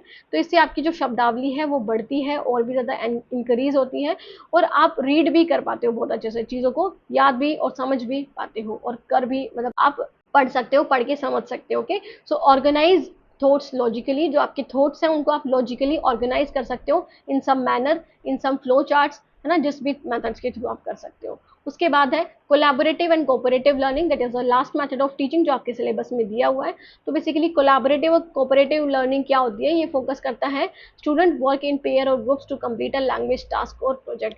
कि बच्चे क्या करेंगे, बच्चे पेयर्स और ग्रुप में वर्क करें, साथ मिलकर के काम करें, किसी भी लैंग्वेज टास्क को, किसी भी लैंग्वेज, आपकी जो लैंग्वेज है उसके उसकी जो भी प्रोजेक्ट है, उसका जो भी टास्क एक्टिविटी है उसको कंप्लीट करने के लिए आप ग्रुप का यूज कर रहे हो। सो इससे शेयर्ड रिस्पॉन्सिबिलिटी, मतलब बच्चे एक दूसरे के प्रति एक दूसरे के प्रति एम्पैथी डेवलप होती है, या फिर वो एक दूसरे के प्रति उनके जो भी काम है वो अच्छे से करेंगे। पीयर सपोर्ट मिलती है और डायलॉगिक लर्निंग भी होती है कि बच्चे खुद एक दूसरे से बात करके सारा काम करते हैं। सो जैसे ग्रुप स्टोरी टेलिंग हो गई, या फिर रोल प्ले हो गया, या फिर राइटिंग टास्क को शेयर करना, कोलैबोरेटिव रिसर्च ऑन टॉपिक हो गया। सो बेसिकली जैसे आपने बोला है कि किसी चीज़ पे रिसर्च करके लाओ, तो आप डिफरेंट जो बच्चे हो साथ मिलकर के कर सकते हो, तो जिससे कि कोलैबोरेटिव और कोऑपरेटिव लर्निंग एनहेंस होगी। उसके बाद बेनिफिट्स क्या है इसके, सबसे पहले एनहेंस करती है सोशल कम्युनिकेशन स्किल्स को एनहेंस करती है कि आपके अंदर जो कम्युनिकेशन स्किल्स है वो डेवलप होती हैं। आप सोसाइटी में मिलजुल कर रहते हो, आप अपने दोस्त से अगर अच्छे से बात करोगे तो ऑब्वियसली आप सोसाइटी में भी लोगों से खार नहीं खाओगे, मतलब कि आप उनसे चिढ़ोगे नहीं, जेलस फील नहीं करोगे। ओके, सो प्रमोट म्यूचुअल रिस्पेक्ट, तो म्यूचुअल रिस्पेक्ट को प्रमोट करती है, टीम स्पिरिट को और डीपर लर्निंग को। ओके, कि आप डीपली लर्न करते हो, टीम स्पिरिट होती है आपके अंदर, मतलब आपके अंदर एक भावना होती है कि आप एक टीम हो, आप एक इंडिविजुअल इंसान नहीं हो, साथ मिलकर के आपको काम करना है, आप सब कुछ, कोई भी अगर लॉस हुआ तो आप सब उसके लिए रिस्पॉन्सिबल हो, तो वो सारी चीज़ें आपके मन में आती हैं। ओके, एक दूसरे की रिस्पेक्ट भी करते हो। उसके बाद हम आ जाते हैं लास्ट टॉपिक पे, that is the D, that is the final topic of this unit third, और आप बोल सकते हो कि आपके पेडागोजी 1 का भी फाइनल टॉपिक है। इसके बाद आपका जो पेडागोजी 1 का सिलेबस है वो कंप्लीट होता है। तो आपको और कोई सिलेबस के बारे में या फिर और कोई चैप्टर के बारे में, यूनिट के बारे में कोई भी डिफिकल्टी है तो मैं उसके ऊपर भी वीडियो बना दूंगी, बस आप कमेंट सेक्शन में मेंशन जरूर करिएगा। So capabilities of student in language skills and reflection, तो क्या कैपेबिलिटीज हैं स्टूडेंट्स की लैंग्वेज स्किल्स में और रिफ्लेक्शन करने में। तो स्टूडेंट इसे देखते हैं, तो सबसे पहले है core language skills, that is LSRW। So language proficiency is built on 4 foundational skills, कि आप कितने प्रोफिशिएंट हो, आप कितने अच्छे से बोल सकते हो, कितने अच्छे से समझ सकते हो, आपको ग्रामेटिकल रूल के बारे में कितने अच्छे से पता है, फ्लुएंसी कितनी है, आप कितने अच्छे से उसको समझ पा रहे हो, कॉम्प्रीहेंशन कितना है। सो बेसिकली वो 4 फाउंडेशनल स्किल्स पे बेस्ड है। तो first is the listening skills. Listening skill क्या है? अंडरस्टैंडिंग स्पोकन लैंग्वेज, कि आप जो भी आपको बोला जा रहा है वो आप समझ रहे हो डिफरेंट कॉन्टेक्स्ट के जरिए, कि किस कॉन्टेक्स्ट में आपसे ये बात हो रही है, कि आपको नीचे दिखाने के लिए, आपको आपकी रिस्पेक्ट करने के लिए किस तरह से बात हो रही है वो आप समझ सको, तो वो आपकी लिसनिंग स्किल, आप प्रोफिशिएंट हो उसमें। Okay, so interpreting tone, emotion and purpose of the speaker, आप ये जान सको कि क्या पर्पस है स्पीकर का बोलने का, जो बोल रहा है उसके इमोशंस क्या है, उसकी टोन क्या है, और फोकस डेवलप कर सको, पेशेंस और एम्पैथी डेवलप कर सको, है ना, कि आप जो भी बोल रहे हो उसको ध्यान से सुनो, आपके अंदर पेशेंस हो, ऐसा नहीं कि आप जो बोल रहे हो उसके बीच में ही बोल दो, तो पहले बात सुनो पूरी, उसके प्रति जो भी आपके इमोशंस है वो डेवलप करो, कि अगर वो दुखी है तो आप उसके लिए आप कुछ जो भी कुछ कर सको वो आप कर सको। ओके, तो ऐसे आपके अंदर इमोशंस होने चाहिए। सो स्टूडेंट कैपेबिलिटी एग्जांपल क्या है, जैसे कि listening to a story and retelling it in their own word, कि एक बच्चा जो है वो क्लासरूम में उसको ऑडियो के थ्रू या किसी भी मैटर के थ्रू, किसी भी चीज़ के थ्रू सुनाई जा रही है स्टोरी, तो वो उसको अपनी लैंग्वेज में दोबारा से बोलेगा। इट मीन्स कि उसकी जो लैंग्वेज प्रोफिशिएंसी स्किल है वो अच्छी होगी, अगर वो अच्छे से उसको उसी वर्ड्स में, उन्हीं वर्ड्स इन द सेंस की उसी तरह से एक्सप्लेन करेगा, तो वही कंक्लूजन होगा। तो उसके बाद है स्पीकिंग स्किल्स, तो ability to express ideas clearly using appropriate vocabulary, कि आप अपने आइडियाज को एक्सप्रेस कर पा रहे हो, जो आप सोच रहे हो वही चीज़ आप एक्सप्रेस कर पा रहे हो अप्रोप्रिएट शब्दावली के साथ, मतलब बिल्कुल जो सही उसके लिए वर्ड होना चाहिए उसके साथ, और सही टोन के साथ जो आप बता पा रहे हो, तो वो आपकी स्पीकिंग स्किल्स को दर्शाती है। So using correct pronunciation, intonation and fluency, कि आप करेक्टली प्रोनाउंस करो हर वर्ड को, जो भी चीज़ आप बोल रहे हो वो करेक्ट होने चाहिए। इंटोनेशन मतलब उसमें पिच देखोगे, टोन देखोगे, इन सब चीज़ों को आपको देखना है। और फ्लुएंसी की आप कितने फ्लुएंटली बोल रहे हो, ऐसा नहीं कि आप अटक अटक के बोल रहे हो, आप कितने अच्छे से लगातार वर्ड्स को बोल रहे हो, एक्यूरेटली बोल रहे हो, उसमें ग्रामेटिकल का ज़्यादा एस्पेक्ट नहीं रहता, बट आप बोल रहे हो तो सही बोल रहे हो, सही वर्ड्स का यूज कर रहे हो, वो चीज़ें ज़्यादा ध्यान में दी जाती हैं। Participating in dialogues, discussions, debates and role plays, कि अगर आप प्रोफिशिएंट हो तो मतलब आप डायलॉग्स में, डिस्कशंस में, डिबेट्स में और रोल प्लेस में ज़्यादा पार्टिसिपेट करोगे। तो स्टूडेंट कैपेबिलिटी एग्जाम्पल क्या है, जैसे कि शेयरिंग पर्सनल एक्सपीरियंसेस और presenting N oral report confidently, कि एक बच्चा है, कोई स्टूडेंट है, वो अपने एक्सपीरियंसेस को शेयर कर रहा है और प्रेजेंट कर रहा है ओरल रिपोर्ट को बिल्कुल कॉन्फिडेंटली। ओके, ओरली उसको क्या कर रहा है, ओरली उसे दर्शा रहा है या बता रहा है। उसके बाद आते हैं रीडिंग स्किल्स। रीडिंग स्किल्स की बात करें तो decoding words and understanding literal and inferred meaning, कि जो लिटरल मीनिंग है उसका, जो रियल मीनिंग है, या फिर मतलब जहाँ से वो निकला है, या फिर इन्फर्ड मीनिंग की क्या कहना चाहता है। जैसे कप ऑफ टी जो मैंने आपसे पूछा भी था लास्ट लेक्चर में, है ना, कप ऑफ टी का मतलब क्या होता है कि ये मेरे बस की बात है, तो आप उसको कैसे समझोगे, क्या आप उसे ऐसे ही ट्रांसलेट कर दोगे, या फिर उसके मीनिंग को समझोगे कि क्या वो कहना चाह रहा है, किस कॉन्टेक्स्ट में इस चीज़ की बात हुई है। सो बेसिकली आप डिकोड कर पाओ उन वर्ड्स को, एक सही लैंग्वेज में, सही दिशा से दर्शा सको। So recognising genre, style and author's purpose, कि किस जॉनरे में बात हुई है, मतलब क्या उसका पर्सपेक्टिव है। फॉर एग्जाम्पल आप मूवीज देखते हो, मूवीज के भी जॉनरे होते हैं, जैसे कोई कॉमेडी होती है ना, या फिर कोई क्रिमिनल से रिलेटेड होती है, या फिर गोस्ट स्टोरीज होती है, हॉरर स्टोरीज होती है, तो उनके जॉनरे होते हैं। तो बेसिकली आप उसका जॉनरे रिकॉग्नाइज करो, स्टाइल देखोगे किस स्टाइल में बात की गई है, किस तरह से बात करें, और ऑथर का मतलब ऑथर का ये स्टोरी बनाने का, पोएम बनाने का, जो भी चीज़ आप पढ़ रहे हो, नोवेल बनाने का क्या पर्पस है, क्या एम है, उन चीज़ को आप व्यक्त कर पाओ, तो मतलब आपकी रीडिंग स्किल बहुत अच्छी है। Analysing text critically and making connection with other knowledge, कि आप क्रिटिकली एनालाइज कर पाओ टेक्स्ट को, मतलब आप जो भी पढ़ रहे हो उसको ध्यान से देखो, समझो, क्या वो ऑथर का पर्सपेक्टिव है या फिर वो जनरलाइज फॉर्म में लिखा है उसने, या फिर जो भी लिखा है उसका प्रूफ देखो कि कहाँ से ये चीज़ें उन्होंने व्यक्त करी हैं, फैक्ट बताए तो वो कहाँ से बताए हैं, क्या उसका सही आपको प्रूफ मिल सकता है ना, सोल्यूशन मिल सकता है। सो कनेक्शन बनाओ एक दूसरे वर्ड्स के बीच में, ताकि आपकी जो नॉलेज है उससे आप रियल लाइफ से आप कनेक्ट करना सीख सको। ओके, रियल लाइफ से कनेक्ट करना सीखो। सो स्टूडेंट कैपेबिलिटी एग्जांपल क्या है, reading a poem and explaining the mood और थीम, कि आप किसी पोएम को रीड कर रहे हो और उसका जो मूड है कहने का, मतलब किस वे में वो कह रहा है, क्या थीम है उस चीज़ की, तो आप वो बता सको। ओके, सो उसके बाद है राइटिंग स्किल्स में क्या देखेंगे हम, कि अपने थॉट्स को आप वेल स्ट्रक्चर और कोहेरेंस टेक्स्ट में, मतलब आप बिल्कुल डेफिनेट ग्रामेटिकल रूल्स को यूज करके वोकैबुलरी, स्पेलिंग्स, इन सब पे बहुत अच्छे से ध्यान देकर लिख रहे हो। वेल स्ट्रक्चर्ड होनी चाहिए, कि जो फॉर्मेट होता है लिखने का, जिस भाषा में आप लिख रहे हो उसी फॉर्मेट में आप लिखो। ओके, करेक्ट ग्रामर का, पंचुएशन को, स्पेलिंग का यूज करो, है ना, जो भी साइंस हैं, जो भी मात्राएं हैं उनका अच्छे से यूज करो, स्पेलिंग का यूज करो, कोमा का अच्छे से यूज करो जहाँ पे यूज होगा, डॉट का, फुल स्टॉप का जिसे बोल सकते हो, सेमी कोलन का, है ना, तो सबका अच्छे से यूज कर सको।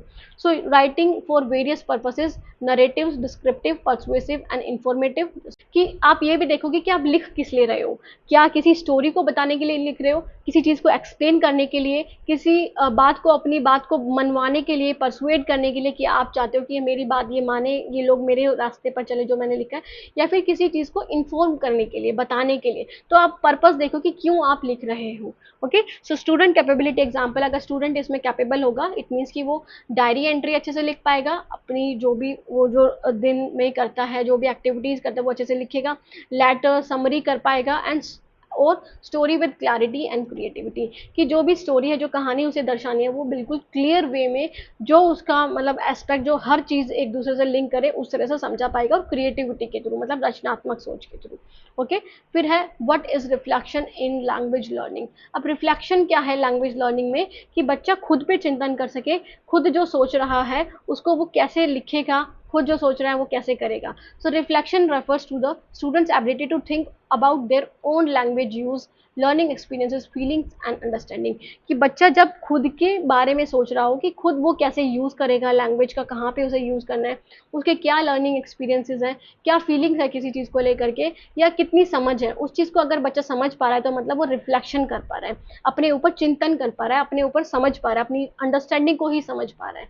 सो इसका मतलब क्या है, मेटाकॉग्निशन मतलब जब आप खुद की सोच के बारे में ही सोचो, इट मीन्स की thinking about how they learn language, कि बच्चे खुद सोच पा रहे हैं कि वो लैंग्वेज को कैसे सीख रहे हैं, क्या उनका मेथड है, किस तरह से वो बहुत अच्छे से सीख पाएंगे। सेल्फ असेसमेंट कर रहे हैं बच्चे, खुद का मूल्यांकन कर रहे हैं, इवेलुएटिंग देयर ओन परफॉर्मेंस, है ना, और प्रोग्रेस, कि खुद की परफॉर्मेंस, जो भी परफॉर्मेंस आई है उनकी उनकी खुद की जो भी प्रोग्रेस है उसका वो मूल्यांकन कर पा रहे हैं, इंसाइट कर पा रहे हैं, मतलब उनके मन में ऐसे ही आइडियाज आ रहे हैं। ओके, मतलब चुटकी में, मतलब वो अपने स्ट्रेंथ्स को, अपनी मिस्टेक्स को और एरियाज ऑफ इम्प्रूवमेंट को समझ पा रहे हैं ना, जो भी उन्हें लगता है कि उनके मन में ऐसे ही ऐसे नहीं कि टुकड़ों में विचार हैं, बिल्कुल ऐसे चुटकियों में विचार आ रहे हैं, और वो उन चीज़ों को समझ पा रहे हैं कि उनकी क्या स्ट्रेंथ है, क्या मिस्टेक्स हैं, क्या गलतियां हैं, और कहाँ पे इम्प्रूवमेंट करी जा सकती है, उन चीज़ों को वो समझ पाए और सॉल्व भी कर पाए। ओके, तो ये क्या हुई, वो रिफ्लेक्शन हो गई लैंग्वेज लर्निंग में।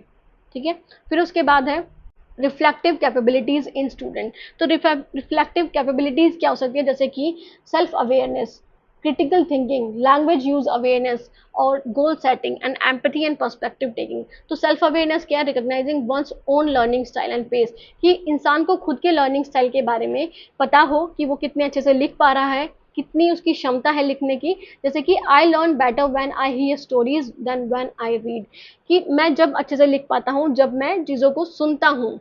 ओके, ना चीज़ों को सुनता हूँ, ना कि जब जब मैं रीड करता हूँ। तो आई learn better than when I here story, जब मैं सुनता हूँ ना कि जब मैं खुद पढ़ के सीखता हूँ। तो सुनकर मैं ज़्यादा अच्छे से लिख पाता हूँ या फिर सीख पाता हूँ। क्रिटिकल थिंकिंग मतलब questioning the meaning and purpose of the text, कि जो भी आप चीज़ पढ़ रहे हो, जो भी आप स्टोरी पढ़ रहे हो, मीनिंग पढ़ रहे हो, या फिर कोई भी आप पोएम पढ़ रहे हो, उसका क्या मेन एम है, क्यों वो चीज़ लिखी गई है, उस जो ऑथर है, उस जो पोएट है, उसके पर्सपेक्टिव को आप समझ पा रहे हो। जैसे कि why did the character act this way, कि कोई कैरेक्टर आपने पढ़ लिया तो वो उस वे में क्यों एक्ट कर रहा है, उस वे में क्यों बिहेव कर रहा है। तो आप क्रिटिकल थिंकिंग कर रहे हो, आप सोच कर रहे हो, सोच विचार कर रहे हो कि क्या रीजन हो सकता है इस चीज का।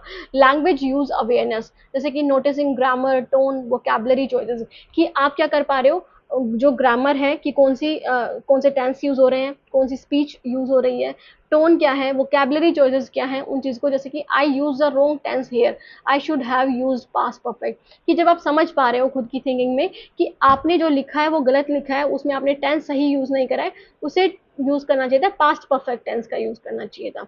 ठीक है, तो मतलब आप लैंग्वेज को आप अवेयर हो रहे हो कि आपने जो चीज लिखी है वो सही लिखी है, गलत लिखी है। ओके, गोल सेटिंग क्या है, प्लानिंग व्हाट टू इम्प्रूव, कि क्या चीज आप इम्प्रूव कर सकते हो, जो आपकी गलतियां हैं, जो आपकी चीजें ऐसी हैं जिसमें आप अच्छा नहीं कर पा रहे हो, उसको कैसे इम्प्रूव कर सकते हो। जैसे next time I will try to use new words in my paragraph, कि मैं अपने पैराग्राफ में जो भी मैं लिखूंगा उसमें मैं जो वाक्य है, जो भी वाक्यांश है, उसमें मैं अच्छे वर्ड्स और नए वर्ड्स लाने की कोशिश करूंगा। इसका मतलब वो खुद प्लान कर रहा है कि क्या मिस्टेक्स हैं या फिर कहाँ पे वो इम्प्रूव कर सकता है।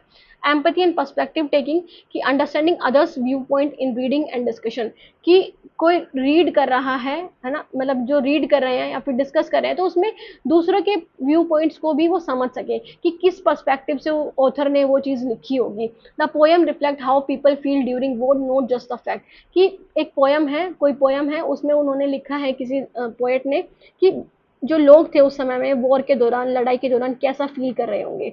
ये सिर्फ फैक्ट ही नहीं बता रहे, ये सिर्फ ये बल्कि पर्सपेक्टिव बता रहे हैं, उनके प्रति जो उनकी सद्भावना है ना, उनके प्रति उनकी जो फीलिंग्स हैं उसको दर्शा रहे हैं।